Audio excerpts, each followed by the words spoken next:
folks. One of the Redneck Country Podcast. You were on with Real Redneck Todd Millard. And, of course, we've got the almost guy, Real Redneck Bill Bill. Are you there? I'm here, and it's a beautiful night for a podcast. It is a beautiful night for a podcast. And, as always, sitting beside me is a patriarch of Redneck Country, my father, Real Redneck Don Millard. Dad, is your mic hot? It's hot. I'm pumped. Had a great week, and I got a story from today that I haven't even told you about. I think he's taking like his nitrous shot or something like that. Ladies and gentlemen, can you handle two Todds on a podcast? This is going to be one. Maybe I just sit back and have my cup of tea and just watch the fireworks here. A cup of tea and watch. What'd you say? Watch General Hospital. I don't want to sound arrogant, or I don't want to. But that's my line. But I'm ready. I got a bag of peanuts. I'm ready to keep my mouth occupied with chewing and my hands occupied with cracking nuts, and I'll let you guys just talk. Because that was my goal. You could hear the bag crunchy. Just don't chew in the mic. You chew in the mic, you're going to get yelled at. That's my pet peeve. Oh, my gosh. I can't have anything around Dad. The last time, I don't know, we don't edit things out, and I don't know if you could hear it, but I have clamps, because when I was working on my kayak, I have battery, the alligator clips sitting here still that I was putting leads on the really line. Strong. And so the whole time I'm talking the one podcast, Dad's going, and I don't know if you could hear it, but he had it creak, and I'm going, what is that creaking? And I look over and he's sitting there. So I have to move everything in the studio here away from his reach of hands. I'm a doodler and a tinkerer. You need a fidget spinner or something. I sat through so many meetings at work. In fact, for a long time, I kept all my doodles. I mean, there were some meetings that lasted so long. I had actual like works of art. I mean, I'm not kidding. I doodled on everything, drew on everything. I just can't sit and listen to a meeting. I would draw and doodle, and I had a stack of stuff. My sister-in-law saw them one day. Whose drawings are these? These are so elaborate. I said, they're mine. Well, how did you find time to do them? Meetings at work. Yeah. Well, we did. You know what? I'm not sure. Did we get any shout-outs this week? Did we say that again? Do we have any shout? Oh, shoot. I haven't had any time to compile them. I apologize. Okay. Well, we'll skip over that, because I know that we wanted to try to get some shout-outs. Yeah. And no, if we didn't get any, that's fine. I mean, I didn't want to jump right into what we did this week, because without going over that, if we had something. But I tell you, we did have quite a week. We did have quite a week. I'll tell you what. So how do you want to start? I don't know, because who's going to tell the story? We're going to be talking over each other like that. Well, that never happens. There's a lot to talk about. I'm eating peanuts. I don't want to sound arrogant or anything, but I will jump in with my parts. No doubt in my mind. I think Dad was waiting for us to say, Dad, what did you do this week? Hey, you asking me what I did this week? I'll tell you what I did today. Don, let me ask you, what did you do this week? What did I do today? Yeah, well, I'd like to hear what you did this week. Let me tell you what I did today. That makes one of us. As you know, my new Booner Thunderdome deer blind came in. Oh, yeah. Yeah. So Thunderdome. I spent a couple of nights going through it, going through the directions how to build it, and I watched the video, and so I'm getting pretty pumped, and now I got to figure out how to get it in the air. Can I tell you something? Pause that story. I don't want to overtalk you. No, you don't want to jump in and be arrogant. That's right. So far, I sold them through Millard Outdoors. So we sold 5. Dad was one of them. So I got 4 others that had sold, and I got them here. And I've had 3 guys come pick them up. And let me tell you something. That is the coolest thing. I'm like, crap, I got to make time for these guys to come pick these up. It turns into a 2.5-hour conversation like we're having right now. About hunting, fishing, like you name it. I was out there in the laneway 2 nights ago, and I came in. I think it was like he showed up at 7. I went in about 9:30. Jed's like, "Are you done?" Yeah, the kids are asleep. I'm like, hey, good job. Should have got his phone number. Got him on the podcast. It's coming. We're gonna talk to him. I think he brought so much and explained how he was going to use the blind. He explained that he was a tree saddle hunter for the most part. He's leased 60 acres off of a farmer and asked him if like where you plant your corn. Can I have this little 60 acre corner? And he's put a food plot in. And he went on. I'm like, dude, we need you on the podcast. Yeah, I think so. So it'd be nice to get a guest, especially if you're coming up to the deer hunting season. Oh, and he's a super guy. I mean, I talked to him for 2.5 hours. We just kind of hung out and shot the crap. It was awesome. Yeah, that's what this is all about, right? Jen says, you have to mark these up the next ones you sell because time is money. Yeah. Well, I'm sure you came back in and helped with the dishes and the laundry and everything's good to go. So. So as I was saying in my part of the story, I got a hold of my son-in-law and I said, I've talked to the farmer and I want to go in and walk back through the corn. It's still standing and pick out a spot for this and then design a stand and make sure I'm in the right spot, the right height, and everything's kosher. So my son-in-law says, well, call me this morning. He said, call me. This was the other day. He says, call me, Thursday morning. And he says, about 9:30, I should be free, and I'll go out with you. And I said, can we carry that big light aluminum ladder you have? And he says, yeah, like this thing's so light you can carry it anywhere. Because I want to go up different trees to see the view. I want to put it up against a tree and go up that ladder and see the view. He said, that's a good idea. So we went in. We get in there. Side note. It's okay, folks. Stand down. There is a helicopter in the area that has a close landing pad in case crap goes bad. Because I'm envisioning Dad going up on an aluminum ladder to see if that's where he wants to put the stand. He barely gets up a tree stand, and he's going to go up an aluminum ladder leaning against a tree. I did this morning. You've already done this? I'm trying to tell you. And you were walking and talking? This is this morning. Will you let me tell my story? Sorry, I shouldn't yell at the little boy. Anyway, we get in there. And, where was that for 42 years? Well, you've just now come to this epiphany? After I yelled, that's what I said to myself every time. But I'm telling you know what I'm living with. You're experiencing. I can feel your pain. I really can. Oh, Bill. Carry on with your story. You drink your tea and watch Marlena or whatever her name is there. This is shaping up to General Hospital. 75-minute here.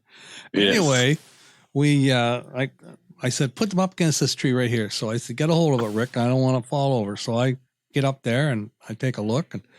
And I did that on 3 or 4 trees, and I was surprised of the view that I could get. I made sure, I said, okay, tell me if I'm wrong. You go up, and I made him go up each time. This spot right here should be the spot where it is, because from the south, like when I go in there and my tree stand that's there now, when we walked in, first thing carrying this ladder, I have a tree stand right against the corn, but it's about 40, 45 yards from the corner. And there's a woods that starts at my tree stand and goes right along the fence row till you get to the corner, and then there's a ravine. So there's a woods on the left, cornfield on the right. So when we walked in there, we get to this tree that my tree stand is in, we're getting close to it, and Rick stops dead. I'm behind him. And lo and behold, here's 2 nice bucks making a scrape. One's working this scrape right below my tree stand. How big? I don't know. They were gone. Come on. By the time I leached out. I got to text Rick? Rick said they were nice bucks. And I leaned out and they were gone. They zipped right into the corn.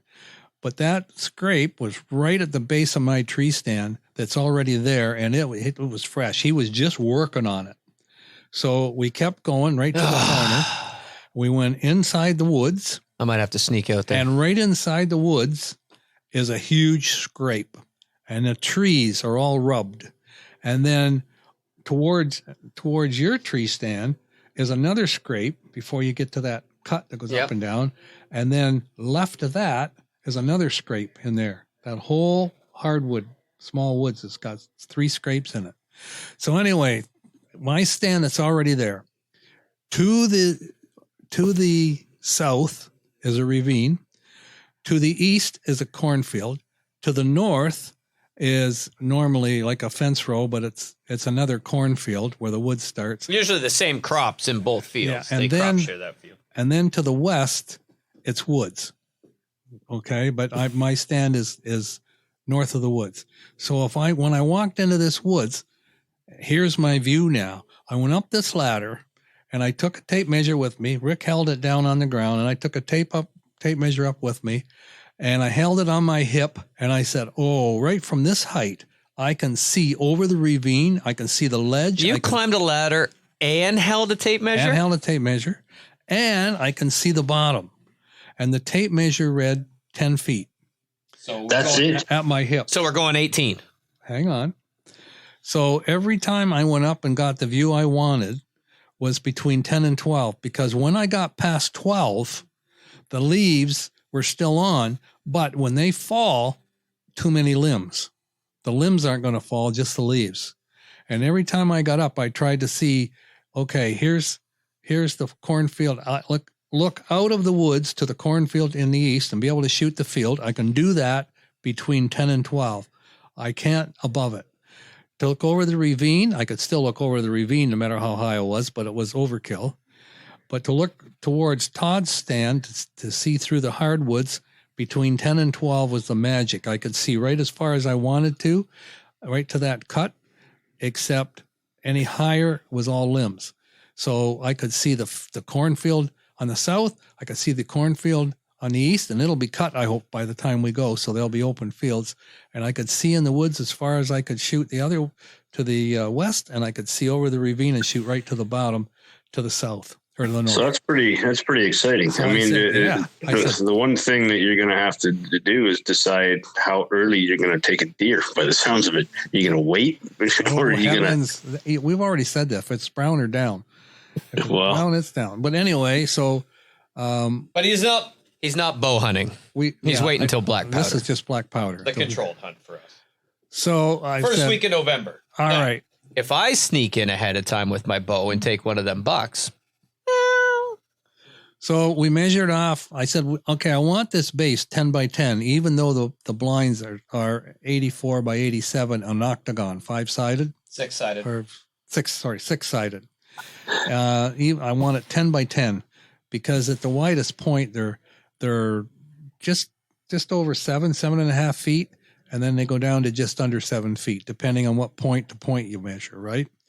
So I want a 10 by 10 because the side that's flat that has the door, when I get this platform built, I want to push it to the back of that 10 by 10 to give me 3 feet or so in front of the door to stand up and getting in. Let me tell you from my personal experience in the Taj Mahal there, I built mine so that there's like 1.5 feet around it. Mm-hmm. And on the side I get into it, it's sometimes not enough. So yeah, with your 3 foot measurement there, when you climb up the ladder, it gives you a little bit of a lip that you're not, when you open up your door, which is going to be different than unzipping a tent, you're not going straight to the bottom of that ladder before you intend to, So we had the equipment there to mark out the 4 corners, make sure it was square. And then we designed it 8 or 6 by, what's the next up from 4x4s? 8 by 8? 6s or no? 6 by 6. 6 by 6. Okay.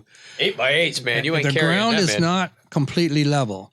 So where 2 posts are going, and then it kind of angles down a little bit towards Jeff's property. But you can leave them up. Yeah, we did. So that's a little bit different in height. So we ordered 2 14-footers and 2 16-footers. And we want the platform to be between 10 and 12. So once we got the 4 corners squared, we dug the holes. Rick took in his hole digger. We got the holes already dug down over 2 feet. You've already dug the holes? The holes are dug. And from there on in, we designed all the wood we would need, wrote it down, all the brackets we would need for braces, all the lag bolts, everything, wrote it down. And so we're going to be with 4x4 or 6x6 corner posts, and they're going to be 2x6 cross beams to hold the floor, and around the outside for support, and then some cross members for support. And then we're going 3/4 inch plywood platform. And so we wrote down what we needed for sheets of plywood, everything. And Rick does a lot of building decks for people. So he's got an account at Home Hardware, and he gets a cut. So he called in the order. We picked it up. It's all sitting in his garage. Really? Already? It's there. The wood's in his garage and the holes are dug. And Rick said, if you can get Todd and a couple of guys to get that lumber back there and drop it there tonight, you and I can go out and we can set the posts and put the braces on tomorrow morning. And I said, well, Todd's got a podcast. Oh, darn, he says, because Rick is gung-ho to nail this sucker up. He wants this thing put together. And then we just have to build the blind right on the platform. There'll be enough room to build it on the platform, position it where we want, screw it down. So That's exciting. I'm pumped. And you can see clear everywhere you want, between 10 and 12 feet. So I'll be sitting on a chair between 10 and 12. Oh, actually, I'll be sitting on a chair above that. If we put it in at 10 feet, you're going to be, I'll be at about 13, 14 feet high. No, not that much, I don't think. Maybe 2 feet in the chair. Sitting in a chair right now. It's about 2 feet. And I think to your eyeballs, you're about to my eyeballs, 4 feet. Yeah, but I'd be looking down. What I did was I had the tape at the hip. My eyeballs, I was still on the ladder, right? So when my hip was at 12 feet, any higher, I would be seeing at his hip. I would be seeing. So those of us that have taller torsos. Yeah. So, he's not making it for you. But it's awesome. Well, let's stop and think about this. Wait a minute, Bill. Yeah. And it's awesome. I think I got a really good spot. It's not in as deep as Todd was telling me to go, but I can still see the ledge. And now I can make sure that I can see that corner that goes out to the hogback and through the field when the corn's off and be able to shoot there. Because I'm super excited to see pictures of this. It sounds like it's... And I can see to the south, to the cornfield there. I can see out along that edge if they walk along that edge. Now we just need to figure out how to get like a conveyor belt for him to get into it. Nope, back there. Got that figured out too. I'm going to buy an aluminum ladder. No, I mean carrying your stuff. Oh yeah, well, we a wheelbarrow at one-wheeled wheelbarrow will go between the second and third row of corn.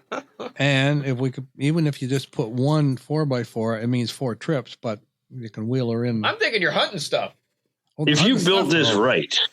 Yeah. If you built this right, you could drive the golf cart right underneath your trailer. Oh, when the corn's off, we'll use a 4-wheeler.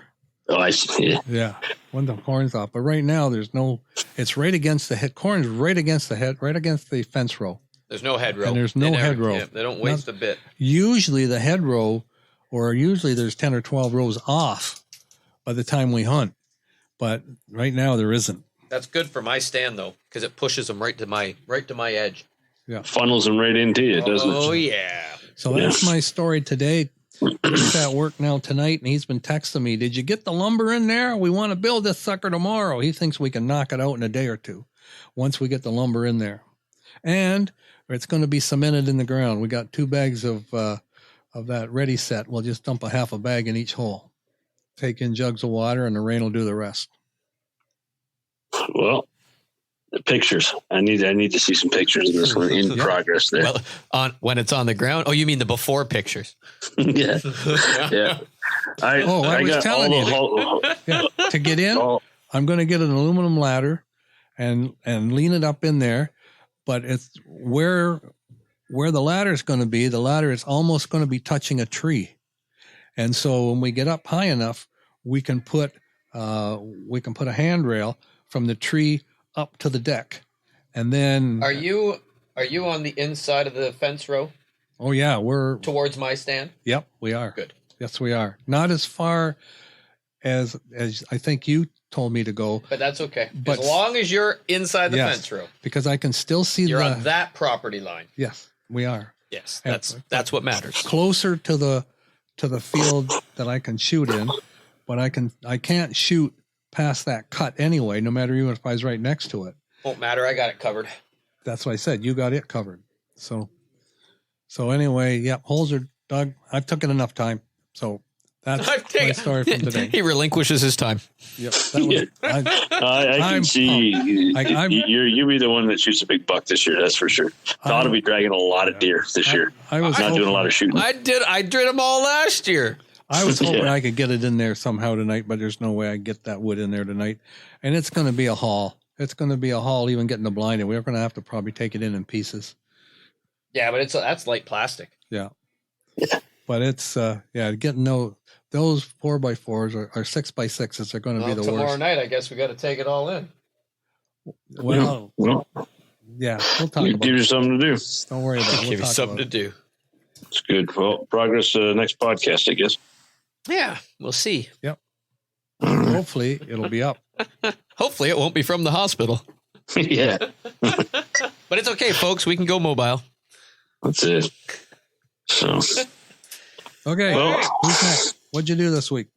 Well, I think we talk as a group here for the next little bit because what we did this week kind of entailed all of us. Or I'm excited for this part. Included all of us, right? Yeah. because finally, this year, it has come together. Finally, Bill was able to come down. Yes. You had Yeah. some- It was. You had some awful family things happen to you, and you had some things that you just couldn't give up. And so finally, but it worked out. You picked the perfect weekend. So for let me that. prelude this because I know Jay's driving and listening right now. And Jay came down. You were supposed to come down, Bill, but you couldn't. Yeah. And so Jay did, and your brother, and he came down, and we went to this field and we set up, and we only got 11 geese. And they skirted us, and we found out that the landowner had let somebody in on the Friday night before.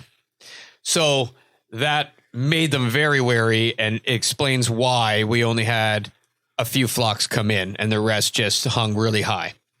And so we got 11, but that's not for us. 11 geese is not, yay. We were pretty distraught that Jay came all the way and we shot 11. We should have had a lot more. So, and we did the big decoy spread, and we did have some come in, but they were wary. So now we go to this week, and Dad sends a picture to me on the Friday morning and shows me 150 geese stacked back up in this field. And I'm thinking, there's no freaking way, because this field must have been hunted twice already. This goes against everything that I know, that once geese go into a field, get shot at, they get wary, they avoid that field. They will fly around that field. And even if it's like from the new field they're feeding in to the pond that they're sleeping in and living in, they will go around that field because they've been shot at in that field. They've been educated. And so, okay, there's 150 in it. Looks like we got a good hunt. And now it's winter wheat, so it's green. So that's a challenge. But Bill, are you coming down? Oh, And yeah. You were And then able. there was no question in my mind that based on everything that I saw, 11 geese or more, I was excited. I was pumped up. Winter wheat.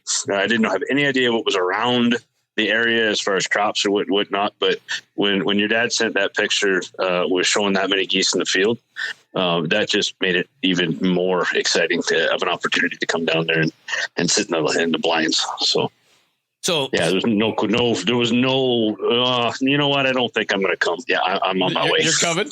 So yeah, that was pretty awesome. So you came down Friday night. We were able to enjoy some wild goose cooked. Yeah, I tell you, I've got some in the fridge right now. How many days are you at? We'll get there in a little bit. All right then. The magic recipe. Only I'm disappointing part. Only disappointing part of the entire hunt, which. It was the beginning that my son couldn't make it. Yes. So, yeah, it was supposed to be. Yeah, because you and Hunter hunters. were both coming, and then I was Hunter excited blows too, his because knee out in football. I was excited too because it was Hunter's first goose hunt, and I thought, oh my gosh, this is going to be crazy. He's going to be excited. I thought, this is great. And then we got the news that he couldn't come because he's on crutches because of his knee, and I thought, oh my gosh, there we go again. Yeah, he was pretty disappointed, but it was for the best because after that weekend, it was probably Tuesday of this week before he went to see a doctor. Maybe it was Wednesday. Wednesday he saw the doctor, and he gave him the okay to start to slowly get back into practice and stuff. So, long story short, that weekend I was leaving for the hunt on Friday. On the Thursday night, he blew his knee out, or we thought he did in football because it swelled up the size of a basketball, and he had to go into the hospital on Friday morning to get it looked at. They wouldn't assess it. Long story short, he had crutches and a knee brace, and he just could not see himself. We'll carry him into the field. Goose field. Yeah, you know what? We thought about it, and he was so disappointed. He didn't want to tell me. He couldn't go because he wasn't sleeping. He was in a lot of pain. he just said, you know what, Dad, it's just not going to be with the experience. And his biggest fear, honestly, he says, if I get hurt or if I then we'll have to leave the field before we want to, and I don't want to do that to you guys.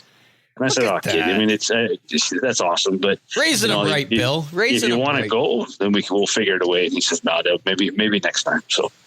Yeah, so he couldn't go, but so we were able to. So we invited Jeff, so a buddy of ours from the gun club, and that I used to play ball with 20 years ago, and that's how I first met him. And so we took him on a hunt. I think opening day at duck. No, it wasn't. Duck wasn't open yet. Might have been opening the first Saturday of Goose. We took them out and we shot some, but they weren't cooperating well. So I called him up and said, "Hey, we've got an extra blind and you're always welcome to join us." So he said, "Yeah, absolutely." So he came as well. So it worked out for Jeff, but yeah, it was bummer for Hunter. And I promised him a hunt. We'll get him out. Yeah. So you came down. We got to enjoy some wild goose. We'll share that recipe, folks. I'm telling you. We said it on the last podcast. We used to turn it all into jerky till this year, and I cooked mine today. Yeah, and I'm telling you. Yeah, did you have it? Yeah, I took a bite. I didn't have it. I cooked it, but it's tender. It's delicious. But Todd had done a big bag of marinade, and he said, I did it for you. Yeah. I think I'll do it right now. I'm getting mine ready here, and he sent me a bag home. So I left it in the fridge marinating for 4 days. 4 days, and I cooked it today. Right on. So anyway, so you came down. We enjoyed that. I watched the baseball game with you, Bill. I thought, I appreciate you doing that. If you're willing to come here and pretend that you're kind of manly and you want the baseball game on, well, then I will meet you that halfway. I can't make it tea. We'll watch a baseball game. I know it was no Jersey Shores, but at the same time, the baseball game is where we were. The Jays are here. I prefer football. I've been watching football every chance I get. Yeah. But I very seldom get to see a whole game at one time. I have to watch it. Because he falls asleep. No, I'm busy. So we watched the ball game, and then we were up at, 4 in the morning? 4 in the morning. 4 in the morning. The alarm went off, and I was up off the couch and getting ready to see what the day had. You know, I made you coffee. So that's why I said, Jen's still sleeping, buddy. I don't know what the flip I'm doing with tea, but I can make you some coffee. It was good coffee. So, I gotta tell you, that nootropics coffee. It'll make you think. I picked Michael up at 4:30. I said, "Michael, you don't look so good." He said, "Oh, I'm tired." He said, "I went to a London Majors game last night," and he says, "I didn't get home till 1:30." He said, "This is early for me," but he was ready. He's young. He'll sleep when he's dead. Yeah, they bounce back. Yeah. So we went out. I think Jeff was concerned because when we got there, we were kind of discussing the wind. There wasn't much, and not much at all. So that this was, I think the key was two things. That my brother-in-law, Connor, who is going with us all the time now, so he had stopped, and we knew from Dad's photo that this field was green, and our blinds are corn, right? So we need to make them green. And I think that was another problem that we had when your brother was down, is that you couldn't pick the winter wheat and put it on your blind. So, like, what were you going to do to make your blinds green? Like, you were in the middle of a winter wheat field. You were screwed. Yeah. So he had stopped, and he picked a couple bags of garbage bags, filled them with weeds. A couple? He picked 6? No. He picked a couple there, and then he came here, and behind my place out in the cornfield, we went out and we picked all along the head row. We went all the way down, and we filled another 4 bags with weeds, and so we had 6 bags of green weeds that we took with us so that we could brush in the blinds there in the field. It worked amazing. And I mean, that was a big key to making things as good as it was, in my opinion. Those blinds looked awesome. They just blended right in. Once they were all brushed in. They were just awesome. So did that. That was a key. And the other key was we did not put out all 150. And I think Jeff was getting nervous because he was with us when we put out 160 decoys at one of the hunts at the beginning of the year. And it takes a while. And so me and Dad are arguing. And Bill, you were kind of quiet through the whole thing, but where do we set up? I mean, there was no need to argue when we kind of had it figured out. We just had to get there, you know. Oh, and you two, the biggest part of the entire hunt, when you two guys go, okay, I think the birds were over here. Do we need to go about another 20 feet forward? It'll be 15. Where are we going to put the blinds? How close? And that took the most of the time as to where. That's what I mean. Where you guys decided we better to put start getting some decoys out here, guys. It's starting to hit. And I'm thinking, but we're not going to put them all out. So we've got some time. To bring back a point, I was going to face backwards and he wouldn't let me. Yeah. And you're welcome for that, by the way.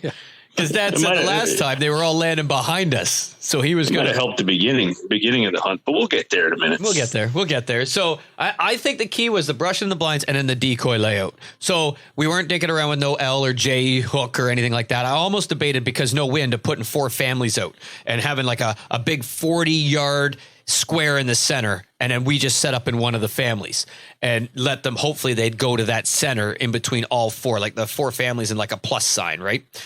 With the center of the plus punched out for them to land in. But we decided, nope, there's enough wind, we think, that if we can put it, because the geese will use the wind to land, they'll come around and land into the wind.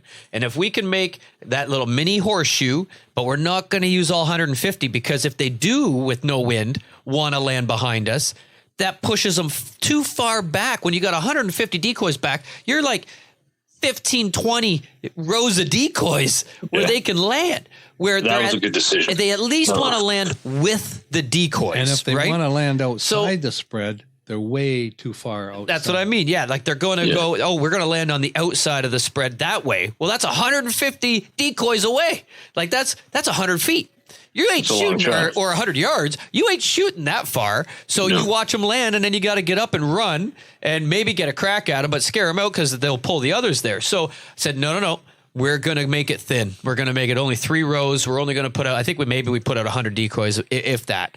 And so that's a space between them. And so I'm getting there. Man, he likes to overtalk me and jump in and stuff, doesn't he? I'm a little arrogant tonight. Good grief. Anyway, so then the next step was, okay, where do the blinds go? If we're going to make this only 3-4 decoys wide, we need to hide the blinds right in that line, right in that mini horseshoe, and face the horseshoe so that landing zone where they want to come into that circle is they're going to use the wind. And so I set out really long lines, and then Jeff was doing that too. Todd, you're like 80 yards out on each side. I said, yeah, but they're really, really thin lines, because I don't want them to land with the really out there on the very end, but I want to channel them that this is the safe zone. There's a line, and then 80 yards across is the end of the other line. You paced it off, right? Yeah. So it was 85 yards across. Yeah. So when that horseshoe ended, it was 85 yards out there, and those lines were on an angle. They were probably 40 yards wide across in front of our blinds. And so we put our blinds inside that U, and we covered that full 40 yards with the 6 blinds, 6 of us, so that we had that whole bottom end of that horseshoe, the U part, covered. And there was lots of space between our blinds too. And we had a good 10 yards or so, elbow to elbow either. Because we wanted to cover that 40 yards, right? So we had a good 8 yards in between our blinds, I'd say. Yeah, I'd say you're about right. And then brushed them in. And then we had 2 rows of decoys in front of us, 3 rows of decoys behind us. But I think that the other key was the fact that we put about 15 yards between each decoy. Yeah, it was a lot of space. Instead of them wanting to land in the horseshoe out 20, which they could have, but that was 25, 30 yards out in front of us, they're going to land because there's so much space between the decoys. They want to land right in the decoys, which happened to be right on our frickin' feet. So we got all that set up pretty frickin' quick, ready to rock. And then, well, the fun started at that point. Then we realized there's a pond to our right, there's a pond to our left, and there's a pond behind us. And as the Bobo bird flies on your watch on the dot for legal shooting time, it sounded like the 21 gun salute going off in each one of those ponds. And it was insane. All of a sudden, every bird in all 3 of those ponds was over our heads, 150 to 200. Would you guess that? Well, no.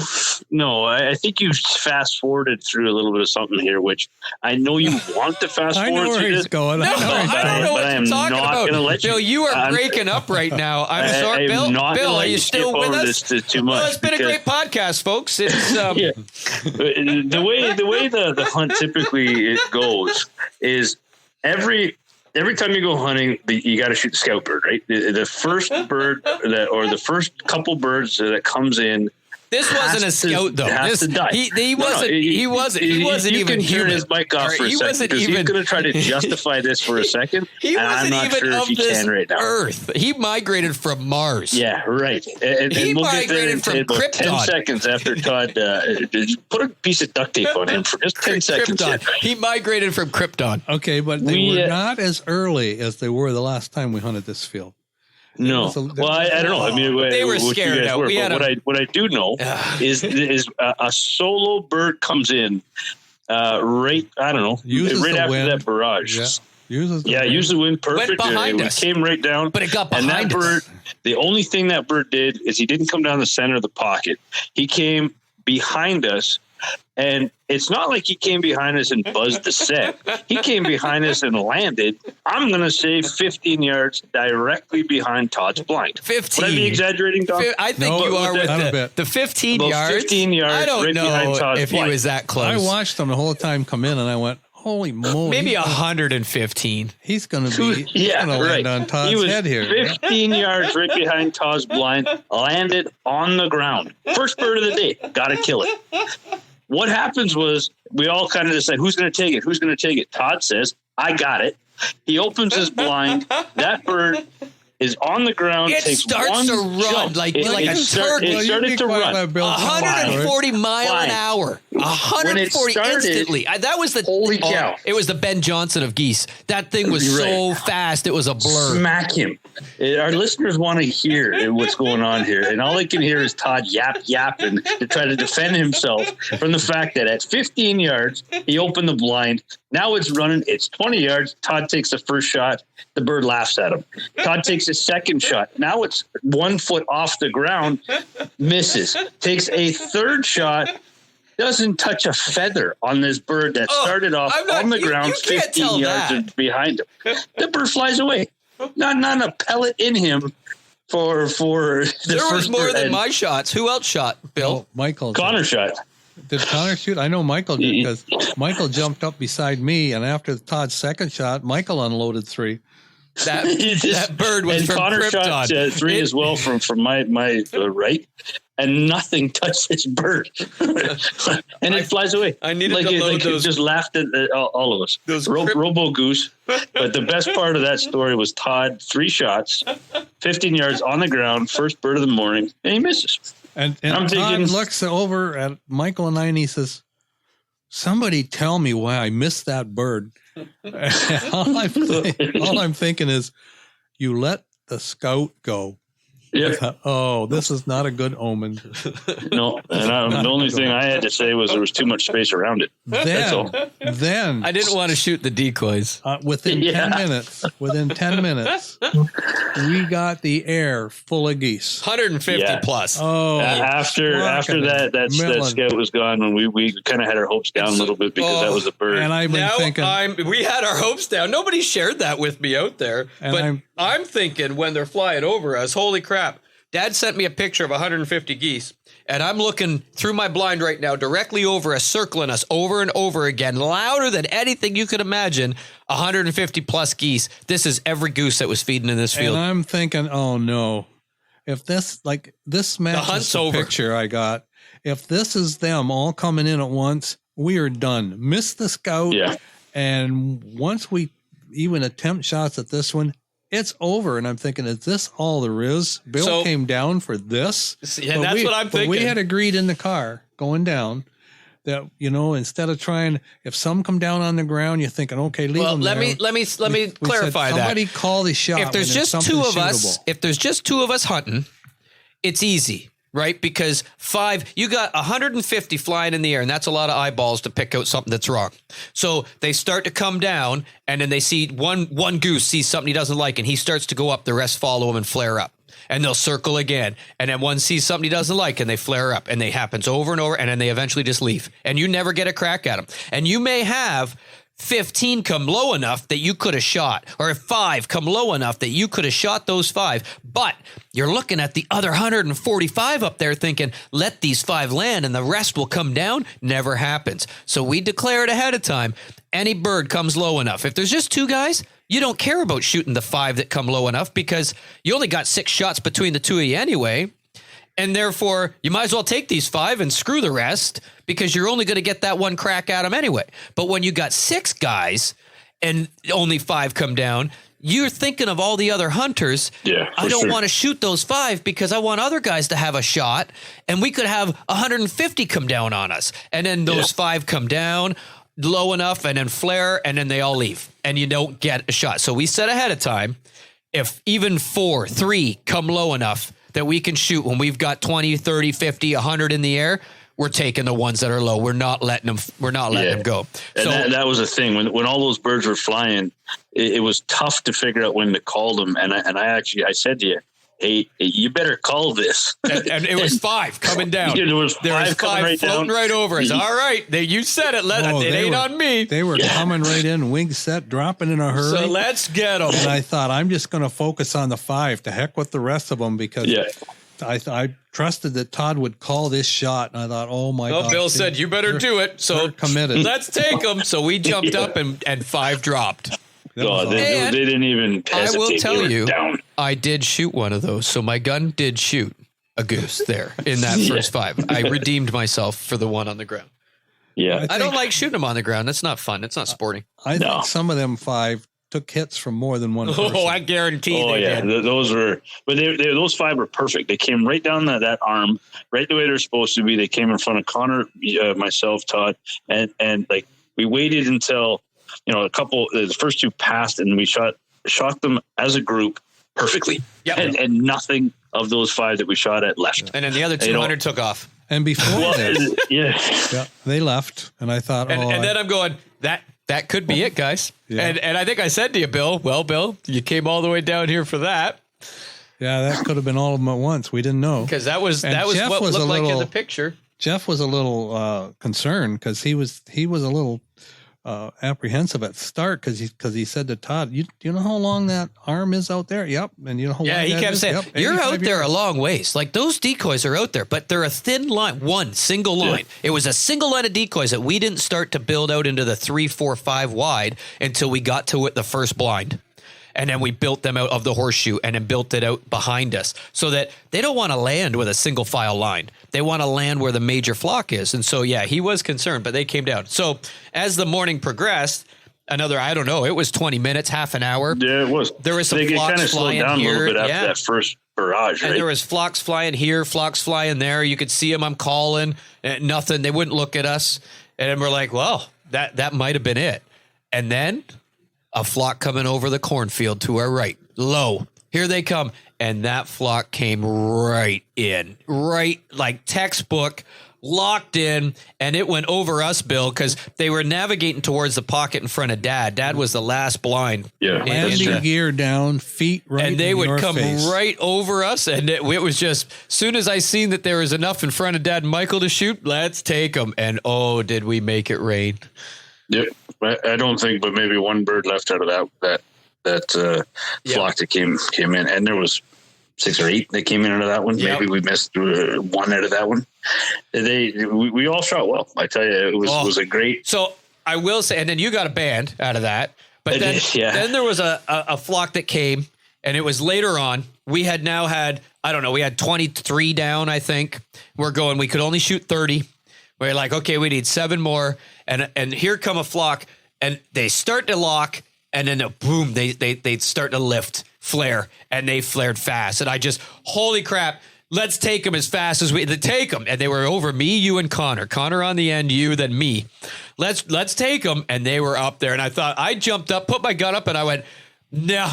I think I even said it loud, they are too far. And then boom, Connor shoots and hits one, and then I'm like, my gosh. And then boom, you shoot. And I'm going, what are you shooting at? And I'll be darned if this goose doesn't lock right up and just drop like a stone. And I'm going, watch it. And oh my gosh, had to be, you had to run out there, 70 yards to pick the darn thing up?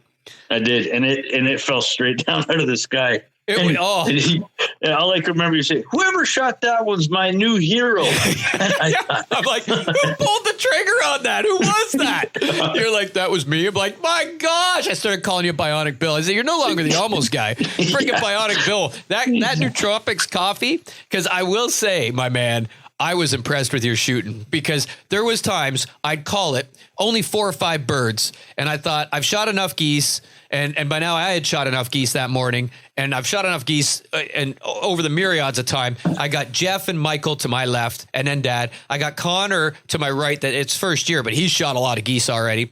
And then I got you that come all the way down. And I thought, I don't have to shoot. I'll shoot if they're starting to fly away. So there was a lot of times I jumped up and I was ready to, and I never pulled the trigger. And I didn't have to. And I was I knew, because you were so close to me on my right in the blind. Boom, goose drop.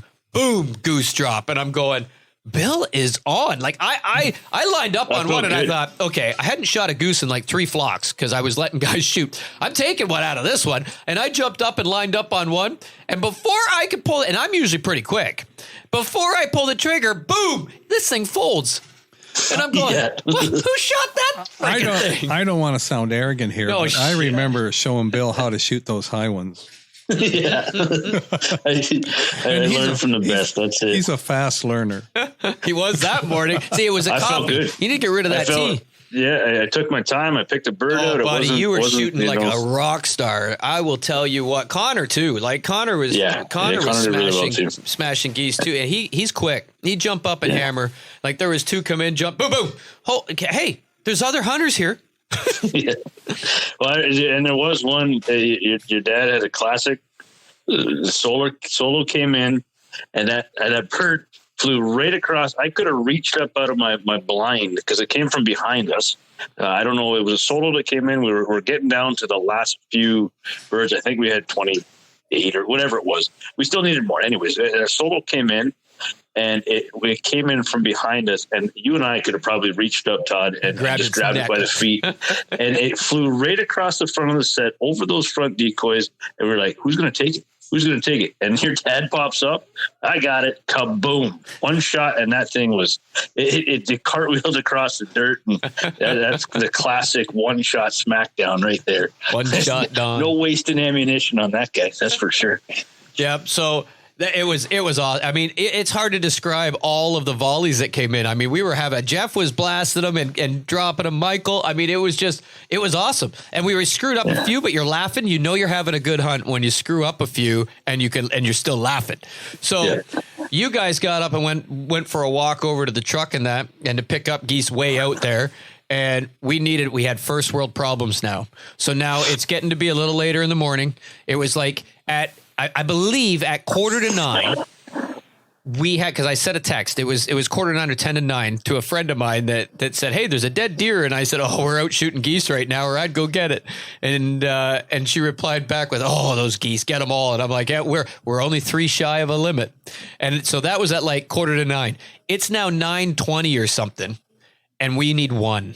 And bird. There wasn't a goose flying for the last half an hour since that went down, and everybody is chirping me that freaking goose from Krypton. That we were, weren't we? You were. That was our limit. You know. Now we're not going to be able to say, because the only thing worse than only shooting 11 is shooting 29 and not being able to post on social media that you limited out. One of us pointed out that was the 30th bird was the first one. Yeah, absolutely. One goose shy. That we would have been done a lot sooner. That was good. Yeah, that was one goose shy of being able to say we limited out. You can't say you limited out. That's a big freaking deal. So first world problems, right?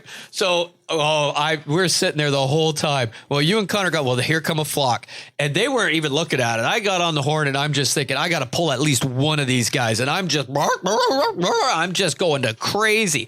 Well, they circle all the way around, hook up, lock, and they drop fast. They were high. And then all of a sudden, bam, they just locked up and come down. And I will say, it took me 2 shots.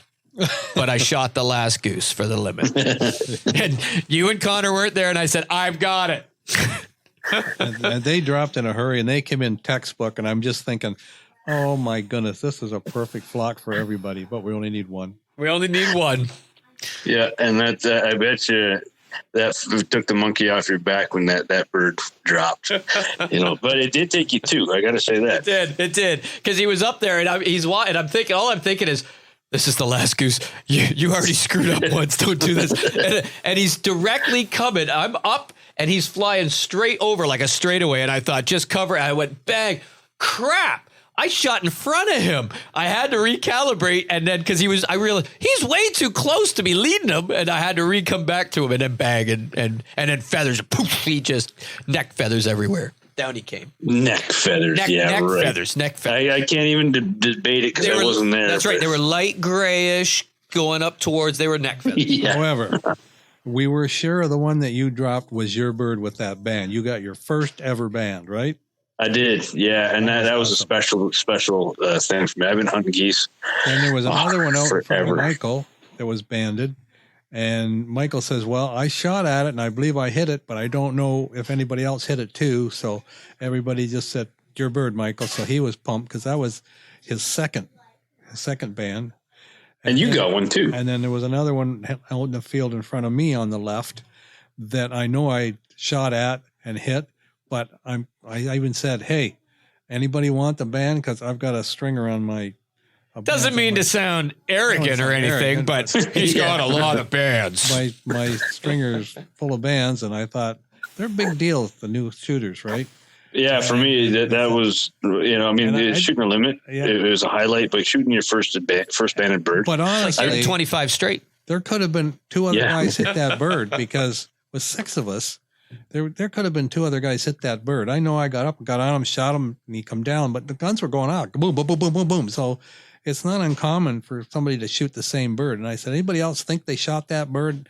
And everybody was really a gentleman and said, nope, Don, it's your bird. You take the band. So 3 of us come back with bands. So that was good. It's a pretty big feat when you shoot a limit and you get 3 bands in those 30 birds. Mm-hmm. It's amazing. And I've been hunting geese all over, since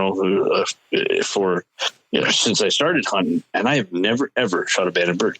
They've been shot in hunts where I've been in, but I can honestly say that I've never shot one until Saturday there. And I just, I haven't called it in yet to see where it's from, but the honor in that is, to me, that's your trophy, right? The meat that's awesome. It comes with the spoils of the hunt, but that trophy to figure out where that bird was from, how old it was, where it got banded. Mm-hmm. That's for me the interesting part of the hunt. And then for you guys have hunted so long, you got them draped around your calls and stuff. That's awesome. That's key right there. Yep. So his first band this year too, and his was 7 years old, which I was impressed. Yeah, 7-year-old bird. Yep. Almost too old to fly. That's how he got it. Yeah. That's how yeah. So in my fridge right now, I've got. I sent you pictures of it 2 days ago, or I guess, Todd. Marinating up. Marinating goose there. So I made a video because did I talk about this on the last podcast? I don't remember if we did. Yeah, maybe a little bit. But I think about your go over it again, because I think what you didn't do, and you didn't talk about ratios of the mix, and that's okay because we're not going to talk about that here. But Candace and I kind of put our heads together and said, okay, this is Todd's video. This is the ingredients. I don't use a ratio. I just pour it in the bag. I know. I'm and like, well, there's a lot of meat there. It's still not covered. Pour some more in there. Yeah, Candace said to me, if you ask him, do you think he's going to know? Candace said, and I'm like, no, he's not going to know. I'll figure it out on my own. So you can't get too technical with this. So here's the gig. Forever, Dad makes goose jerky, and he makes great goose jerky. You put it in a Tupperware dish, take it out, open it at the gun club. It's gone in 10 minutes, right? Like it's good. We used to, like 20 plus years ago, would skin it like a chicken, put it in a roasting pan, like gut it, skin it, put it in a roasting pan with some potatoes and carrots and some like consomme, some cheap wine, whatever, some sherry, whatever, and then put it for like three hours and baste it every 15, and it still did not taste that great. So you're like, why did you just do all that work and nobody wants to eat it? So Dad would make jerky out of it until you and Candace at the team shoot that we had, the big trap shoot that you guys came down for, the one ATA shoot. We were talking about that, and I said, this is what Dad does. This is where, like, we're going to start goose hunting here soon. This is what Dad's going to do. And you or Candace said, well, we've done it before where we just hammered it with teriyaki sauce, and it actually wasn't too bad. Yep. And so I thought, you know what? So the next time we went hunting and that, I said, let me keep a couple of those out. I have a marinade I use for venison, for steaks, for every red meat that I put in my gullet. I use this marinade. And so I thought, why not on geese? And so I did add one thing. And so I thought, I'm going to give it a try. So I grabbed a Ziploc baggie and I threw 4 breasts, goose breasts in. And the breasts are like, I on average, I weighed them. They're around 12 ounces. 11 to 12 ounces is a goose breast. So the ones I shoot, I left the babies with whoever shot them. I only shoot the big guys. So yeah. So they were around 11, 12 ounces. So I throw them in the bag in a giant Ziploc baggie. And then I pour in, and I don't measure. I just cover them and pour it in some virgin olive oil. And then I pour in some balsamic vinegar. And 1 to 1, I guess. There's your ratio, Bill. I don't know. See, I pour some of that in. Okay, carry on. Yeah. This works. And then I take some, normally with my steaks, I don't do this, but I want a little bit of pizzazz. So I threw in a little bit of garlic powder in there, right? So I sprinkled that in, and then I shook the bag up a bit. And then I thought, hey, I'm not going to smoke them, but I like kind of a smoky taste. So I grabbed some liquid smoke that I had in my freezer, which we now know is sold at Cabela's. At Cabela's, yeah. I bought some. So I throw some liquid smoke. I had won it in a golf tournament gift bag, so that's how I got it. I've never had to buy it, and so I threw some of that in. And normally you only need a little bit of that. You put a little bit, you could smell it, but I put quite a bit because I thought, this is freaking geese, and it does not taste good. So I hammered it with the liquid smoke, and that's all you could smell. I'm like, woo, a little too much, but hey, we'll rock and roll. And then I read, because it is goose, you want something that has some salt content. And I'm like, well, what's the difference with red meat versus this? But I thought, okay, well, I'll throw in some soy sauce because it's got high salt content. So I chucked in some soy sauce. And so the majority is balsamic vinegar and virgin olive oil. But I did put all the other stuff in there. And then I take all the air out of that Ziploc baggie, fold it over itself, zip it up, put it in the fridge for at least 4 days. Now, I've had some in 4 days, and the stuff you and I ate on Friday night was actually in for 7 days because I took a couple out and had it myself. And then you came down Friday, and so I had them still in there. We cooked them up for the Friday meal, and that was from the batch. So they were in there 7 days, the ones we ate, but at least 4 days. And when I thought, okay, what I do with a steak, I normally would barbecue it, but I don't want to go outside and put the barbecue on and that. So I put a frying pan on, put it on to medium-high heat. Yeah, I mean, it was cooking.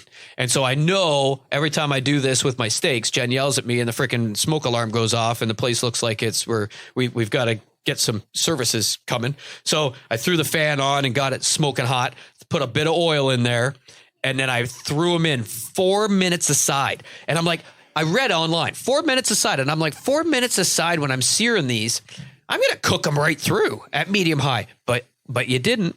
So 4 minutes, I set my timer. At 4 minutes, I flipped them over, let them sit for another 4, seared, took them out of that, put them into a pan, like for the stove, the oven, and the oven at 375. And then I put them in the oven at 375, covered in tin foil. And then if you want, you could empty that baggie of all of that marinade into, that's the ones we had, Bill. I didn't do that with my previous ones. That to me, I didn't know what the first ones tasted like, but that works as a sauce and it works as something to keep moisture into that. Yeah. So I did. I threw the contents of the baggie into that pan that was going in the oven with the goose breasts. And then I covered it in tin foil. So I would lock that moisture in, and then 375 until they're 160 degrees, full stop. Not 165.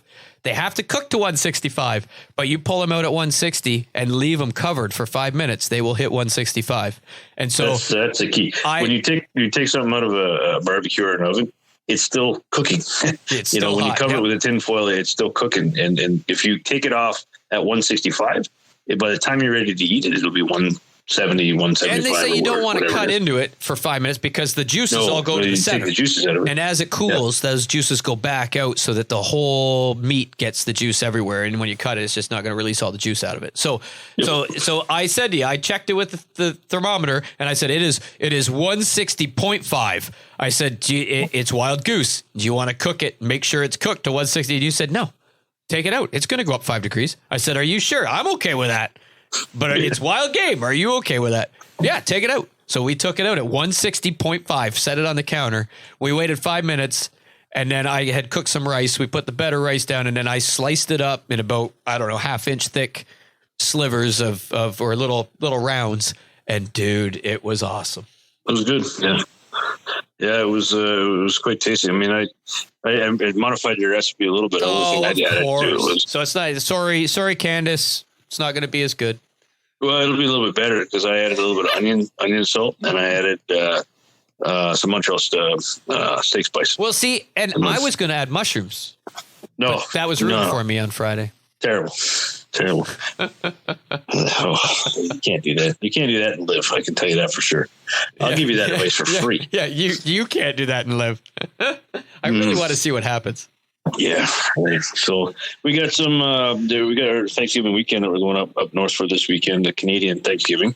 And I took 5 goose breasts and they're in the marinade right now. And I told my mom, I'm taking over your stove for an appetizer because there's how many? There's six or 7 of us going up there to be there for the weekend. And gonna do a little deer hunting too. 5, 6, 7, 8, 9, 10.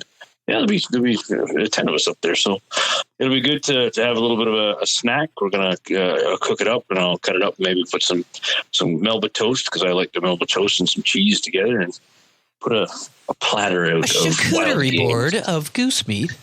A charcuterie board, yeah. Charcuterie board. Yeah, so there you go. Will you sip your tea? Yes, I'll probably have a Guinness or something with it. A nice hearty Guinness with a wild goose would be a good combination. Yeah, you don't have to lie to us. One of them fruity things. Yeah. I'll have a White Claw. Is that what you're saying? I don't know. Is that what it is? I'll take your word for it. Sure. There you go. I could hear it now. Well, you get General Hospital on, the teapot's singing, and the goose is almost cooked. That's it. I tell you, that was a good wrap up to the hunt, though. The meal. I mean, we had the meal before, but it was a good prelude to the activity of putting more goose breasts in the fridge and in the freezer because and then we came back. We cleaned all the geese up, and then we went for lunch. And I don't know. Should I tell them the post? I haven't even told Dad yet. I don't know if you want to get into that. Maybe. I don't know if I want to get into that. Maybe next podcast. All right. We'll leave it for next podcast. Because then we can talk about... Leave me hanging again. Oh, leave everybody hanging. It was actually a pretty juicy story. Yeah, and that's the topic. And we can actually talk about that and incorporate that into another... That's a good answer. Yes, you can. Yes, you can. It was not enjoyable. I'll say that. I can imagine. It was actually. It wasn't bad, but it wasn't something that you want to experience. Anywho. All right. Well, that's good. That's a good way to end it. Leave it on a cliffhanger for the weekend. Yeah, I like that. And I'll actually have hopefully some stories of the new property. I sent you a picture where I'm thinking about putting up a tree stand in my new.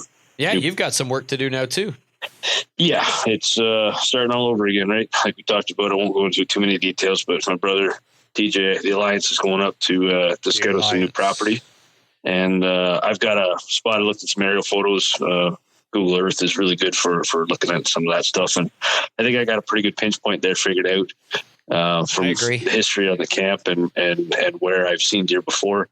And this is, I'm going to scout it with my dad. And I've got a single tree stand in the van, and it's going to be going up there to hopefully be putting a tree somewhere close to where I put the circle on that map. So right on. We'll be able to tell you about it next podcast. Yeah, right on.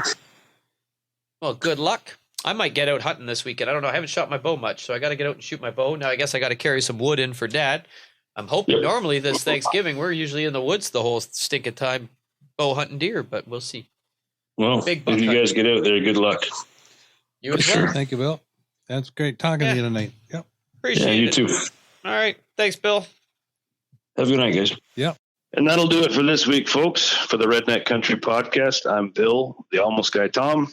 And I'm Todd. Thanks for listening. And folks, if you want to be part of the podcast or you want to give us some feedback or really contact us about anything, feel free to email us at podcast@theredneckcountry.com. Again, that's podcast@theredneckcountry.com. Thanks for listening. Talk to you again next week.